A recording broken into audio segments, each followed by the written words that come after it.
Press झाली यानंतर जिल्हा बँकेवर आणि जे आरोप केले या संदर्भात काय प्रतिक्रिया? सिंधुदुर्ग जिल्हा मध्यवर्ती सहकारी बँकेच्या कारभारासंदर्भात माजी चेअरमन राजन तेली यांनी काही प्रश्न उपस्थित केले. त्याचं खरं कारण हे आहे की त्यांनी बँकेकडे आपल्या मुलांच्या नावे जवळपास जून 2021 मध्ये कर्ज घेतलेलं होतं आणि ते कर्ज ते परतफेड करत नव्हते आणि ह्या कर्जाची परतफेड करत नसल्यामुळे बँकेने वेळोवेळी त्यांच्याबरोबर आवश्यक तो पत्रव्यवहार केला होता, चर्चा केली होती, संवाद चालू होता, परंतु तरी सुद्धा कर्जाची परतफेड होत नसल्यामुळे बँकेला सहकार न्यायालयात जावं लागलं, कोर्टामध्ये हायकोर्टामध्ये जावं लागलं आणि त्या ठिकाणी सहकार न्यायालयाने सुद्धा त्यांच्या विरुद्ध निर्णय घेतला. त्यांच्या जी काही तारण व्यवस्था होती त्याच्या व्यतिरिक्त असलेल्या सगळ्या मालमत्तेवर त्या ठिकाणी अटॅचमेंट लावण्याची ऑर्डर झाली. त्याप्रमाणे बँकेने कारवाई केली. त्याच्यानंतर त्यांनी अपील केलं. अपिलामध्ये सुद्धा त्यांच्या बाजूने निर्णय झाले नाहीत. त्याच्यानंतर पुन्हा हायकोर्टामध्ये या संदर्भात सुनावणी झाली आणि शेवटी हायकोर्टाने सुद्धा त्यांना पूर्ण रक्कम भरण्यासंदर्भात आदेश केलेत. फक्त ती जमीन कुठली तरी एखादी विका आणि भरा अशा प्रकारचे आदेश केले आणि त्या संदर्भात त्यांना नोव्हेंबरमध्ये एक डेडलाईन दिलेली होती. त्यावेळी सुद्धा ते पूर्ण पेड करू शकले नाही. शेवटी डिसेंबरमध्ये काल त्यांना एक पुन्हा डेडलाईन होती. त्या डेडलाईनमध्ये त्यांना ती पूर्ण कर्ज परतफेड करावं लागलं. मुद्दा एवढाच आहे की कर्ज हे त्यांना पूर्ण व्याजासह आणि पेनल्टीसह पूर्ण परतफेड करावं लागलं. याच्याबद्दलचा राग बँकेबद्दलचा, बँकेच्या व्यवस्थापनाबद्दलचा राग त्यांच्या मनामध्ये होता आणि राजकीय द्वेष, मनीष दळवी म्हणून जो काही वैयक्तिक राजकीय द्वेष आहे, हा राजकीय द्वेष आणि बँकेबद्दलचा असलेला राग या सगळ्याचा परिपाक म्हणून त्यांनी अशा प्रकारचे बेछूट आरोप केलेत. हे सगळे आरोप 100% खोटे आहेत.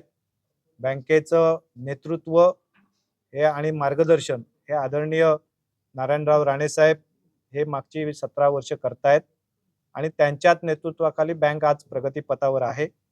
महाराष्ट्रातच नव्हे तर देशातल्या अग्रगण्य जिल्हा बँकांमध्ये या बँकेचं नावलौकिक आहे आणि प्रत्येक गोष्टीमध्ये आम्ही योग्य पद्धतीनेच कामकाज करण्याचा प्रामाणिक प्रयत्न करतो आहोत आणि त्याच्याबद्दल अशा प्रकारे जे स्वतः प्रशिक्षित दरोडेखोर आहेत त्यांनी अशा प्रकारचे आरोप बँकेवर करण्याची आवश्यकता नाही.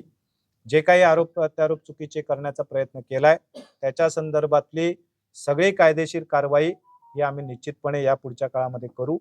याच्यापूर्वी पत्रकार परिषदा घेऊन याच्या संदर्भातली त्यांच्या कर्ज खात्याची माहिती उघड करणं हे आमच्या आचारसंहितेच्या आणि बँकेच्या धोरणाच्या पलीकडे होतं. म्हणून आम्ही तशा प्रकारची पत्रकार परिषद यापूर्वी घेतली नव्हती. आता त्यांचं कर्ज खातं हे पूर्ण परतफेड झालेलं असल्यामुळे आता आम्ही त्याच्या संदर्भातली माहिती आणि त्याचं खरं कारण जे आहे हे आपल्यासमोर मांडलेलं आहे. राजन तेली यांनी थेट तुम्हाला आव्हान दिलंय. ते असं म्हणतात की मनीष दळवींना बँकेतलं काही कळत नाही.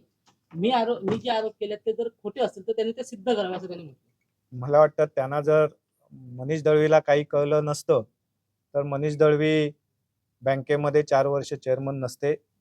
मनीष दळवीला काही कळत नसलं असतं तर आज 4,000 कोटीवरचा व्यवसाय 7,000 कोटीवर फक्त 4 वर्षामध्ये गेला नसता आणि आज जे काही बदल बँकेच्या कामकाजामध्ये होत आहेत, जी पारदर्शकता निर्माण होते आहे, जो ठेवीदारांचा विश्वास वाढतोय, ते हे सगळं मला जर काही कळत नसलं असतं तर ते शक्य झालं नसतं. हे खरं तर आमच्या बँकेच्या प्रगतीची त्यांनी माहिती घ्यावी. ती माहिती घेतल्यानंतर त्यांच्या प्रश्नाचं उत्तर त्यांना निश्चितपणे मिळेल. तुम्ही फक्त गैरकारभार केलात बँकेत असं त्यांनी म्हटलं. त्यांना काय वाटतं आम्ही कारभार योग्य केला की अयोग्य केला हे त्यांना काय वाटतं याच्याशी माझं काही देणं घेणं नाही. माझ्या ठेवीदारांना काय वाटतं, माझ्या जिल्हावासियांना काय वाटतं आणि बँकेवर नियंत्रण करणाऱ्या यंत्रणेला काय वाटतं, मग ते RBI असेल, नाबार्ड असेल, सहकार विभाग असेल, राज्य शासन असेल, केंद्र शासनाच्या वेगवेगळ्या यंत्रणा असतील, त्यांना काय वाटतं हे महत्त्वाचं आहे. त्यांना आजपर्यंत या सगळ्या कारभारामध्ये कुठली चुकीची कारभार केल्याचं जाणवलं नाही. त्यांना ज्या दिवशी जाणवेल किंवा ते ज्या दिवशी एखादी चूक आमच्या निदर्शनास आणून देतील ती चूक सुधारण्याची जबाबदारी निश्चितपणे आमची असेल. त्यांनी बेकायदेशीर कर्ज वाटप केल्याचे पुरावे देखील सादर केले आहेत. सातबारा देखील ॲफिडेव्हिट आणि खरेदी खतं हे देखील सादर केले. मुळात असं दुसऱ्या कुठल्याही कर्जदाराचा कर्जाचा तपशील चुकीच्या पद्धतीने सादर करण्याचा वैयक्तिक अधिकार या देशामध्ये कोणाला नाही. जर तुम्हाला त्या कर्जाच्या संदर्भात व्यवस्थित माहिती आवश्यक होती असेल तर त्याने ती बँकेकडनं मागितली पाहिजे होती. परंतु या संदर्भात काल त्यांनी जी काही प्रेसमध्ये माहिती दिली ती अत्यंत चुकीची आहे. आम्ही ज्या कंपनीला मशिनरी खरेदीसाठी कर्ज दिलेलं आहे, या मशिनरी या जवळपास 40 कोटी रुपयाच्या आहेत. त्याला आम्ही फक्त 32 कोटी रुपये कर्ज मंजूर केलं आहे आणि त्याच्यातली फक्त आतापर्यंत 8 कोटी रुपयाच्या कर्जाची उचल झालेली आहे. आणि याच्या व्यतिरिक्त मशिनरीच्या व्यतिरिक्त ॲडिशनल तारण ज्याला म्हणतात, अतिरिक्त तारण व्यवस्था, ही तारण व्यवस्था आम्ही जमीन स्वरूपामध्ये बँकेच्या सुरक्षिततेसाठी म्हणून घेतलेली आहे. ही तारण त्या तारणावर कर्ज दिलंय अशातला कुठला प्रकार नाही. बँकेचं कर्ज वितरण करत असताना बँकेच्या धोरणानुसार बँकेच्या वेगवेगळ्या नियंत्रण असणाऱ्या यंत्रणेच्या मार्गदर्शनानुसारच त्या ठिकाणी कर्ज वितरण केलं जातंय. आणि जिल्ह्यामध्ये जर व्यवसाय उभे राहत असतील, जिल्ह्यामध्ये जर व्यावसायिक पुढे येत असतील तर निश्चितपणे त्याच्यासाठी जिल्हा बँक त्यांच्या पाठीशी आताही आहे, पुढेही असणार आणि याच्यापूर्वी सुद्धा होती. कोणाला न्यायालयात जाण्यासाठी आम्ही रोखण्याचा प्रश्न नाही. न्यायालयाचे दरवाजे त्याच्यासाठी उघडे आहेत. न्यायालयात आवश्यक ते उत्तर देण्यासाठी आम्ही सक्षम आहोत. कारभार आम्ही योग्य पद्धतीने करतो आहोत याची आम्हाला खात्री आहे. कर्ज वितरण करणं आणि त्याच्यातनं बँक नफ्यात आणणं हेच मुळात बँकेचं उद्दिष्ट आहे आणि बँक कर्ज वितरण करण्यासाठीच बसलेली आहे. जर कर्ज वितरणच जर तुम्ही म्हणत असाल की चुकीचं कर्ज वितरणच करू नये तर बँक नेमकी कशी चालणार हे कदाचित ते जेव्हा संचालक होते तेव्हा ते शिकले नसतील. त्यामुळे त्यांना ते कोणीतरी शिकवण्याची गरज आहे. हा आत्ताचा नाही आहे. 2014 पासून अनेक राजकीय घडामोडी झाल्या आहेत ज्याच्यामध्ये प्रत्येक ठिकाणी त्यांचा पराभव झालाय आणि त्याच्यातनं व्यतीत होऊन त्यांचं आता मानसिक संतुलन बिघडल्याच्या अवस्थेपर्यंत ते आलेले आहेत आणि म्हणून ते अशा पद्धतीची पत्रकार परिषदा सातत्याने घेत आहेत.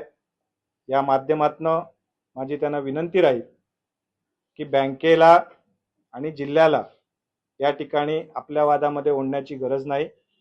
तुम्हाला राजकीय जे काय आरोप प्रत्यारोप करायचे असेल ते आपण समोरासमोर येऊन करा. त्याचं उत्तर देण्यासाठी आम्ही सक्षम आहोत.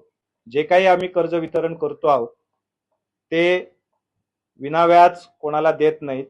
इथे बसून आम्ही कुठल्या देणग्या देत नाहीत. आम्ही 14%, 15%, 12% जे काही धोरणानुसार व्याज ठरलेलं आहे ते रितसर व्याज घेऊन बँकेचा नफा वाढवतो आहोत.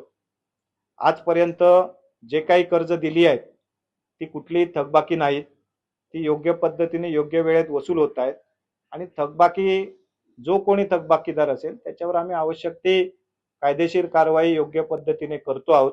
अशा प्रकारे चुकीच्या पद्धतीने पत्रकार परिषदा घेऊन त्या ठिकाणी बँकेची बदनामी केलेला आम्ही अजिबात खपून घेणार नाही.